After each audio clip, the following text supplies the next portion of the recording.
Frères et sœurs, bonjour. Irmãos e irmãs, bom dia. Nous sommes là pour manger le pain de vie. Nós estamos lá para alimentarmos o pão de vida. Oui, comme il est écrit, l'homme ne vivra pas de pain seulement, mais de toutes paroles qui sortent de la bouche de Dieu. Como está escrito que o homem não vive somente de pão, mas de toda a palavra que sai na boca de Deus. Sans plus tarder, nous allons prendre la Bible et nous allons lire juste un verset. Sem atraso, nós vamos tirar nossas Bíblias para lermos uma única passagem. Nous sommes dans 1 Corinthiens chapitre 15 verset 12. Nós estamos em 1 Coríntios capítulo 15, verso 12. Il est écrit: Está escrito: Or, si l'on prêche, si nous prêchons que Jésus-Christ ou Christ est ressuscité, comment quelques-uns parmi vous peuvent-ils dire qu'il n'y a pas de résurrection des morts? Ora, se prega, se nós pregamos que Cristo ressuscitou, como pode algum de vós dizer que não há ressurreição dentre dos mortos? Nous allons prier. Vamos orar. Glorioso seja o Senhor nosso Deus, Que notre Père, Dieu, oui, soit glorifié. a este momento, Senhor, que permitiste que possamos estar juntos diante da Tua presença. En ce moment que tu as permis que nous soyons devant ta présence. Estamos muito alegres, Senhor, Nous sommes dans la joie, porque nunca você nos abandonou. puisque tu ne nous abandonnes Você jamais. está sempre conosco, Senhor. Tu es toujours avec nous, E Seigneur. quando nós te chamamos, Et quand nous você t'appelons, nos responde Seigneur, toi tu nous réponds. segundo a Tua vontade. Oui, selon ta volonté, Senhor, Seigneur. obrigado. Nous te remercions, Seigneur. Precisamos do Teu Espírito Santo, Nous avons toujours besoin de ton que nos Saint-Esprit, acompanhe do início até o fim deste serviço. qui nous accompagne toujours du début jusqu'à la fin de ce service. Seja o controle, Senhor, Seigneur, sois au contrôle. porque nós temos confiança somente a Ti. Nous avons confiance en toi, Seigneur. Fala-nos, Senhor. Parle-nous, Queremos Seigneur. Te ouvir. Nous voulons t'écouter, Seigneur. Estamos dispostos, Senhor. Nous sommes disposés. Fala-nos. Parle-nous, Seigneur. Guia o Teu servo. Guide ton serviteur. Ajude-lhe, Senhor, Aide ton para que serviteur ele pudesse falar da Tua parte. afin qu'il puisse vraiment parler de ta Com o part Espírito e o poder. avec esprit et É que puissance. esta mensagem Et que ce message seja clara nos ouvintes, Senhor. soit bien compris et clair aux auditeurs, auditrices. Em nome de Jesus Cristo, Au nom de Jésus-Christ. assim nós estamos a orar. Ainsi, nous sommes en train de É prier comum acordo. dans un commun accord E digamos juntos, amém. et ensemble nous disons Amen. Aclamamos o Senhor. Nous acclamons le Seigneur. Obrigado, Senhor Jesus. Merci Seigneur Jésus-Christ. Merci la servante de Dieu pour la prière fervente. Obrigada, serva de Deus, pela oração fervente. Que Dieu te bénisse. Que Deus te abençoe. Bien-aimé dans le Seigneur, Bem amado no Senhor. Obrigado, pastor. bien-aimé dans le Seigneur, Bem amado no Senhor.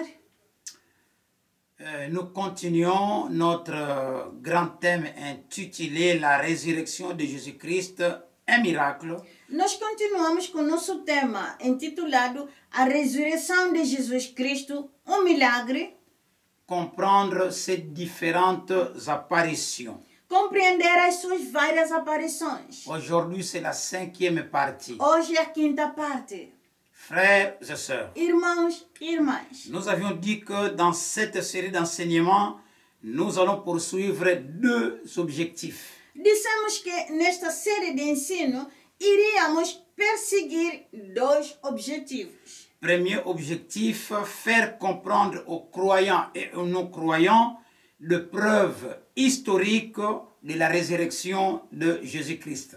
Primeiro objetivo, fazer com que os crentes e os não crentes compreendam a evidência histórica da ressurreição de Jesus Cristo. Deuxième objectif, présenter les théories modernes, pourtant sans fondement, qui tentent de réfuter ou de douter de la résurrection de Jésus-Christ. Segundo objetivo é apresentar as teorias modernas ainda que infundadas, quer dizer que sem fundamento, que tentam refutar ou duvidar da ressurreição de Jesus Cristo.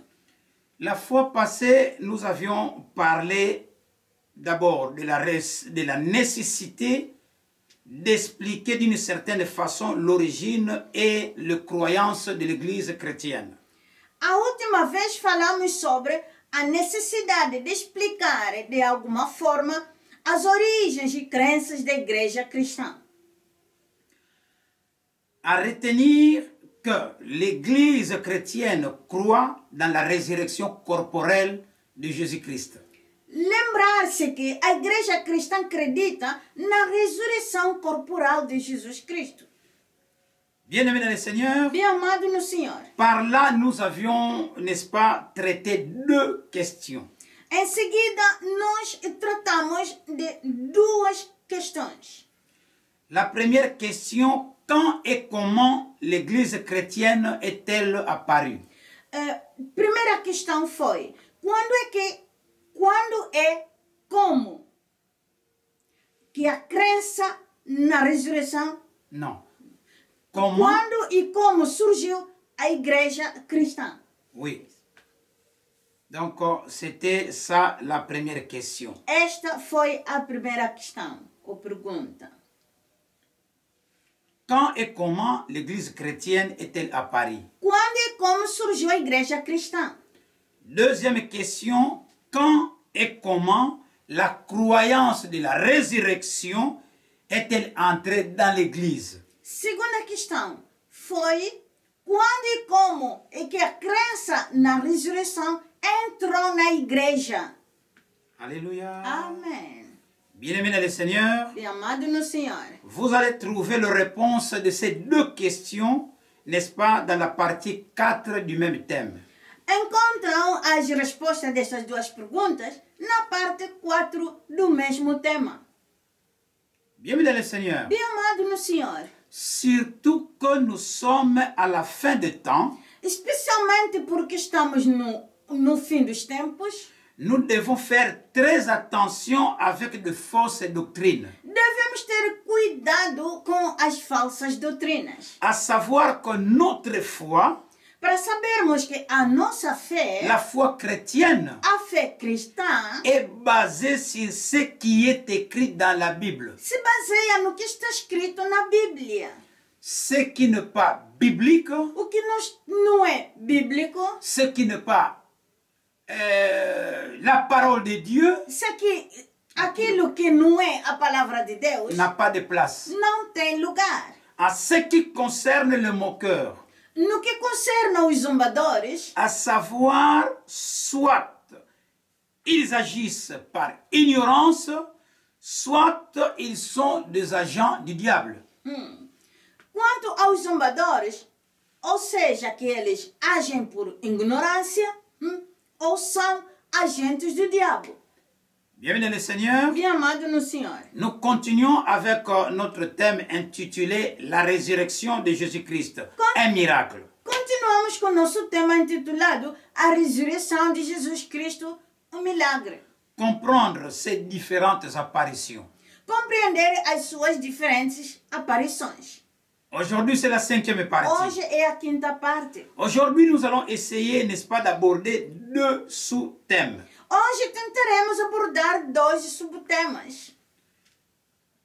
Un, les documents du Nouveau Testament ne peuvent pas être rejetés parce qu'ils amènent la preuve de la contrefaction. Primeiro, os documentos do Novo Testamento não podem ser rejeitados por apresentarem indícios de falsificação.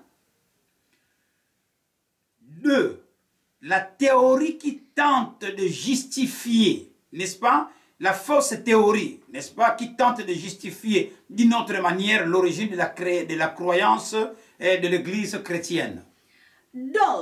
Teorias que tentam... A falsa teoria. A falsa teoria que tentam... As falsas teorias. As falsas teorias que tentam justificar de outra forma a origem da crença da igreja primitiva. Commençons par le premier point en ce qui concerne les documents du Nouveau Testament, n'est-ce pas, qui ne peuvent pas être rejetés parce qu'ils amènent de preuves de la contrefaction. Comecemos por o primeiro ponto. No que diz respeito, os documentos do Novo Testamento não podem ser rejeitados por trazerem indícios de falsificação. Frères et sœurs, Irmãos, irmãs, le sceptique rejette le Nouveau Testament. os escépticos rejeitam o Novo Testamento. Malheureusement, nous voyons que la base pour ce rejet n'est pas fondée sur des critiques littéraires ou historiques. Infelizmente, vemos que a base para esta rejeição não é fundada na crítica literária ou histórica. La version historique que le Nouveau Testament présente ne peut pas être reconnue comme fausse. A versão da história que o Novo Testamento apresenta não pode ser reconhecida como falsa, puisqu'elle a été validée par des témoins externes. uma vez que foi validada por testemunhas externas. Toute le preuve, n'est-ce pas, toute le preuve que le Nouveau Testament contient démontre l'intégralité et l'authenticité de ces documents. Todas as provas que o Novo Testamento contém demonstram a integridade e autenticidade dos documentos. La tradition universelle de l'Église primitive plaide en faveur de sa véracité historique. A tradição universal da igreja primitiva defende a sua veracidade histórica. Aucune preuve contraire, même des ennemis du christianisme, n'est digne d'être considérée. Nenhuma prova em contrário, mesmo vinda dos inimigos do cristianismo, é digna de consideração. Mais, même en supposant de manière abstraite qu'un miracle est impossible, Mas mesmo assumindo em abstrato que milagre é impossível, alors dans ce cas, l'origine de l'Église chrétienne doit avoir une explication valable. Laquelle alors? Então nesse caso, a origem da igreja cristã deve ter uma explicação válida. O que acontece? À savoir que toutes les tentatives, n'est-ce pas, sceptiques pour l'expliquer, ont échoué. Nomeadamente que todas as tentativas dos escépticos para o explicarem falharam. Ainsi, la seule alternative pour les sceptiques est d'accepter le récit du Nouveau Testament de l'origine surnaturelle. Aleluia. Assim, a única alternativa para os escépticos é acreditar o relato da origem sobrenatural do Novo Testamento, baseando na ressurreição de Cristo. Aleluia. Alléluia. Glória ao Senhor. Je répète, bien-aimé dans le Seigneur. Repito, bem amado no Senhor. Ainsi, la seule alternative pour les sceptiques est d'accepter le reçu du Nouveau Testament de l'origine surnaturelle. Assim, a única alternativa para os sépticos é aceitar o relato da origem sobrenatural, Bien sûr, basé sur la résurrection de Jésus-Christ. do Novo Testamento, claro, baseado na ressurreição de Cristo. Aleluia. Aleluia. Basé sur la résurrection de Jésus-Christ. Baseado na ressurreição de Cristo. Cela suffit en soi, avec l'appui des faits historiques. Isto sim, Isto basta isto basta. para apoiar os fatos históricos. Isto basta para apoiar os fatos históricos.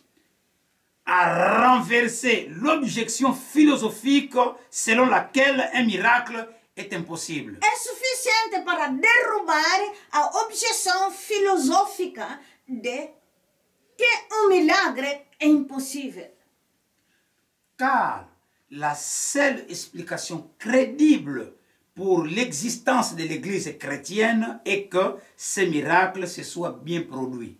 Pois a única explicação credível para a existência da igreja cristã é que este milagre aconteceu. Frères et sœurs, Irmãos e irmãs, passons au deuxième point. vamos passar no segundo ponto. En ce qui concerne les théories qui tentent de justifier d'une autre manière l'origine de la croyance de l'Église primitive.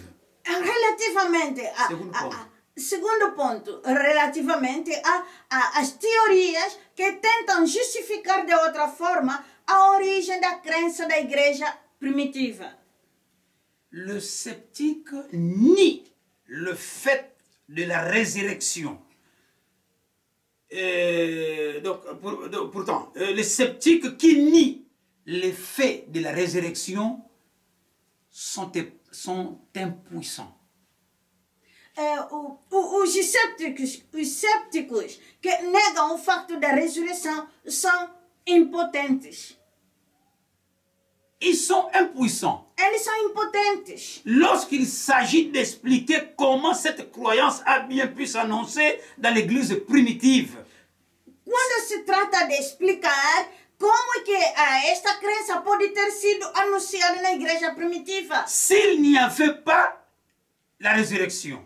Se não tivesse havido a ressurreição. S'il n'y avait pas eu la résurrection. Se não tivesse havido a ressurreição. De personnes sérieuses ne remettent pas en question le fait que le premier chrétien avait cru que Jésus-Christ était ressuscité d'entre les morts. As pessoas seriam não põem. As pessoas sérias.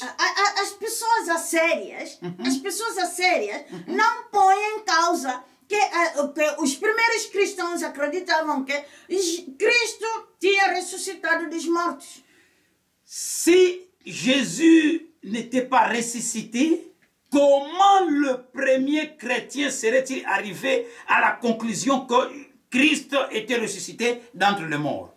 Se Jesus não tivesse ressuscitado, como é que os primeiros cristãos teriam chegado à conclusão de que Cristo tinha ressuscitado dos mortos? Les sceptiques ont produit un certain nombre d'explications. Os escépticos apresentaram uma série de explicações.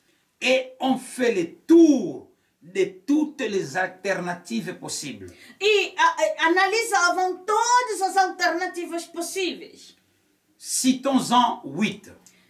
Citamos 8.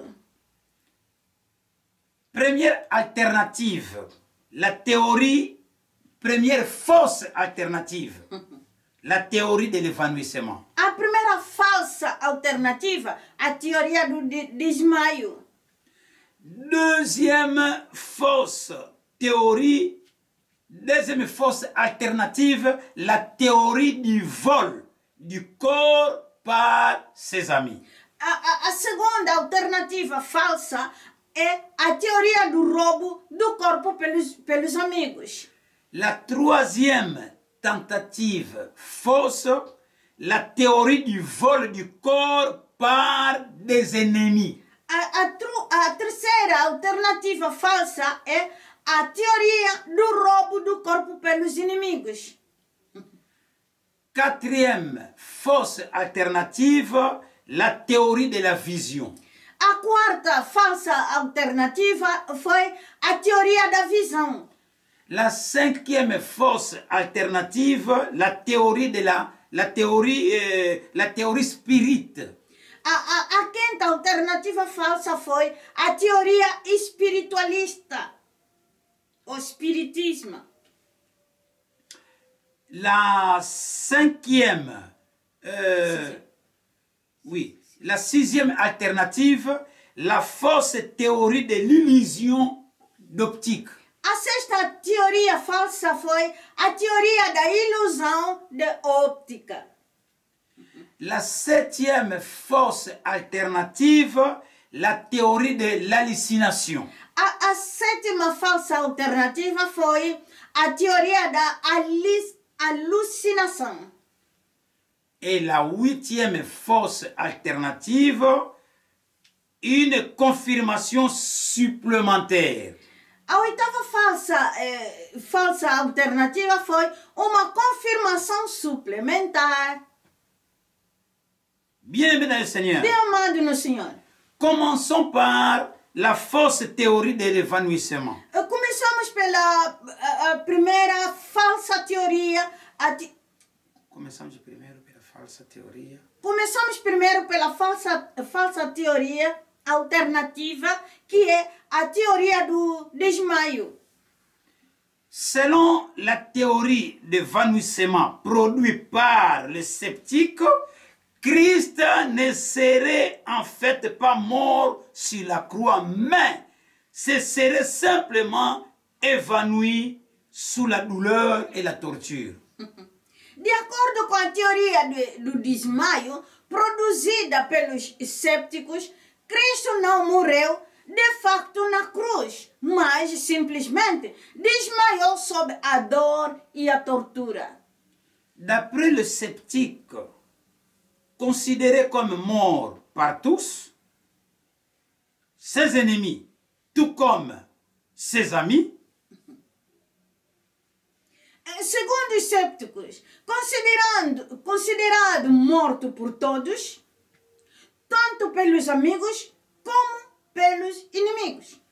il était enseveli dans les tombeaux Foi sepultado no túmulo et serait revenu à la vie le troisième jour, e ressuscitando ao terceiro dia, selon eux, segundo eles, le Christ avait repoussé la pierre Cristo tinha empurrado a pedra et serait apparu à ses amis e apareceu aos seus amigos qui ont répandu la nouvelle que Christ était ressuscité d'entre les morts. que espalharam a notícia que Cristo tinha ressuscitado entre os mortos. Des exemples de comment ou de vies suspendues sont cités par le sceptique comme de preuves analogues. Os exemplos de estado de coma ou da vida suspensa são citados pelos sépticos como provas analógicas. Frères et sœurs, Irmãos e irmãs, nous devons savoir que Christ était crucifié par ses ennemis. normalmente o corpo... Non, nous devons savoir que nós devemos saber que Christ Cristo a été crucifié par ses foi ennemis. crucificado pelos seus inimigos. Et selon la coutume E segundo o costume de l'époque, da época, personne n'était descendu de la croix avant que la mort ne soit constatée avec certitude, bien sûr. ninguém era retirado da cruz até que a morte fosse certa e claro. Alléluia. Amém. Normalement, Normalmente, le corps était toujours gardé jusqu'à ce que la mort ait lieu. o corpo era... Normalmente, O o corpo. corpo era sempre guardado até a morte.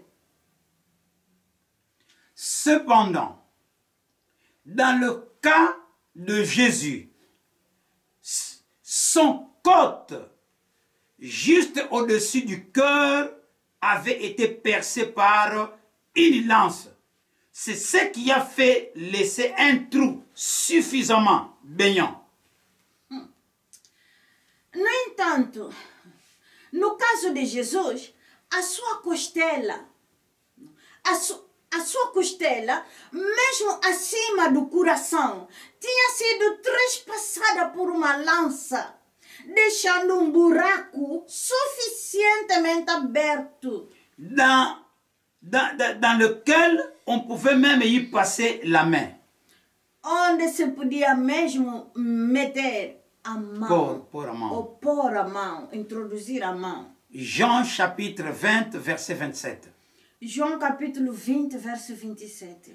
Bien-aimés dans le Bem Seigneur, amado no Senhor, le but en perçant les côtes était d'arrêter le cœur et de provoquer ainsi le décès rapide. O objetivo da perfuração da costela era para fazer parar o coração e provocar uma morte rápida. Dans le cas où la mort n'était pas encore survenue. Se a morte ainda não tivesse ocorrido. Mais pour le cas du Christ, il était déjà mort. Mas no caso de Cristo, ele já estava morto. Comme le prouvaient les flots d'eau et de sang mélangés qui s'écoulaient à partir du côte percé. Como aprova o fluxo de água e sangue misturados que saía da costela perfurada. Le flot d'eau et de sang mélangés qui s'écoulaient à partir du côte percé était la conséquence de la rupture du cœur qui, au dire des médecins, produisait ce genre de résultats. O fluxo de água e sangue que saía da costela perfurada era sinal ou consequência de que o resultado de que o coração já havia parado. Frères et sœurs, prova que ele já tinha morrido. Frères et sœurs, Irmãos e irmãs, nous voyons donc une preuve concluante de la mort effective de Cristo. É uma prova clara que o resultado que foi testificava que ele já tinha morrido. Frères et sœurs, Irmãos e irmãs, mais tentons d'admettre cette théorie de l'évanouissement. Nós Mas vamos tentar. tentamos aceitar a teoria do desmaio. Christ était dans les tombeaux sans nourriture, sans eau. Cristo estava no túmulo, sem comida nem água. Enfermé derrière un énorme roc qui bloquait l'entrée. Fechado atrás de uma enorme pedra ou de uma enorme rocha que bloqueava a entrada. Gardé par des soldats de l'Empire romain. Guardado pelos soldados do Império Romano.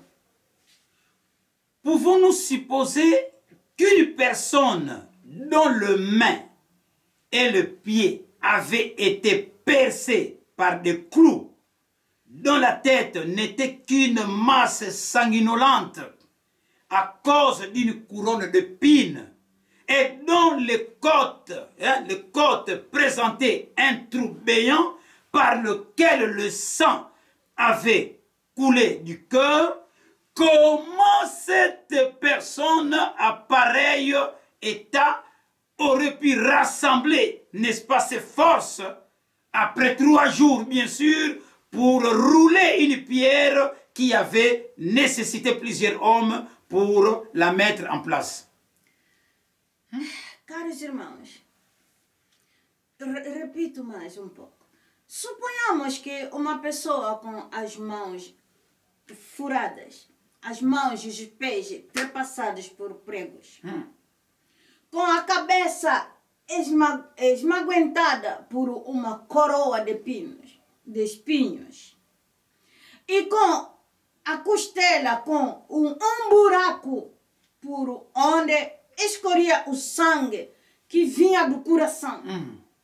Como que essa pessoa em tal estado poderia ajuntar mais forças ao fim de 3 dias para remover esta grande pedra que tinha sido colocada por vários homens?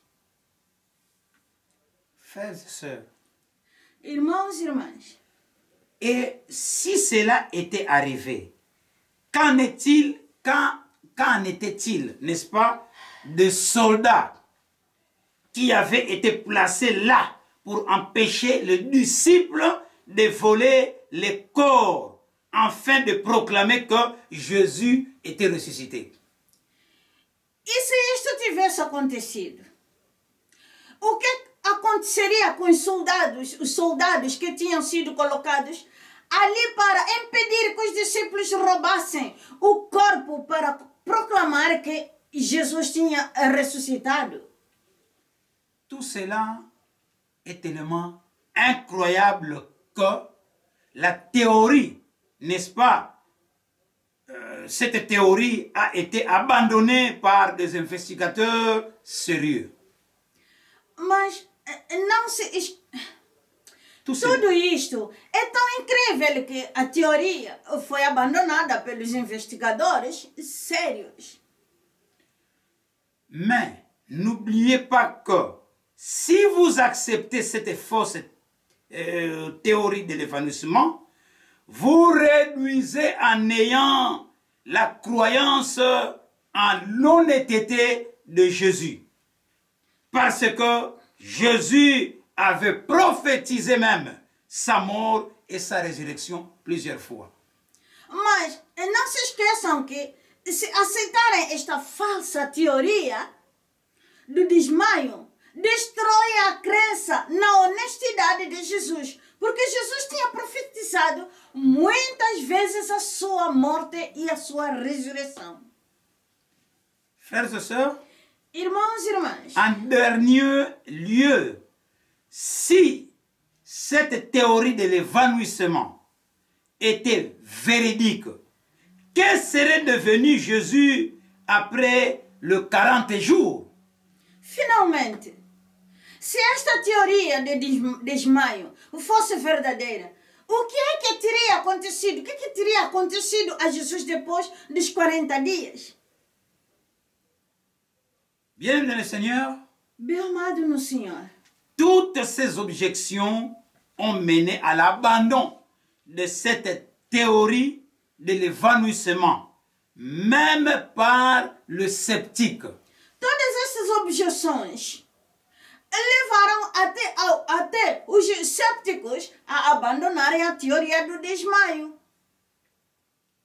Aujourd'hui, nous allons nous arrêter ici.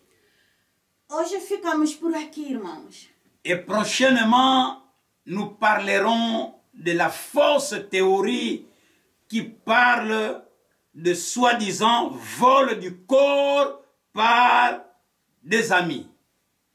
A próxima vez falaremos da falsa teoria que fala do chamado roubo do corpo pelos amigos.